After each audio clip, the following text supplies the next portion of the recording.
என்னுடைய தேவை. உங்களுடைய வாழ்வு முறையை உங்கள் படங்கள் மூலமாக, உங்கள் தொலைக்காட்சி தொடர்கள் மூலமாக நான் தெரிந்து கொள்வது எனக்கு தேவை.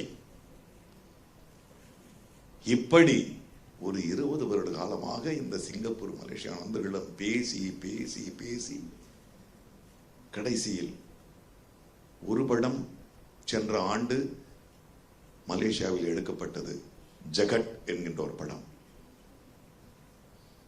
உண்மையில் சொல்லிக் கொள்கிறேன், தமிழ் பட சாயலில் ஒரு துளி கூட இல்லாமல் முழுக்க முழுக்க மலேசிய தமிழர்களை பற்றி எடுக்கப்பட்ட படம். ஒரு சின்ன இளைஞன் தான் எடுத்திருக்கலாம். அந்த படம் அங்கு வெளியானது கூட இங்கு சிங்கப்பூரில் தெரியவில்லை என்பதுதான் என்னுடைய மனவலி. இப்பொழுது சொல்லுங்கள், தமிழ் மொழியை வளர்ப்பது என்னவென்று.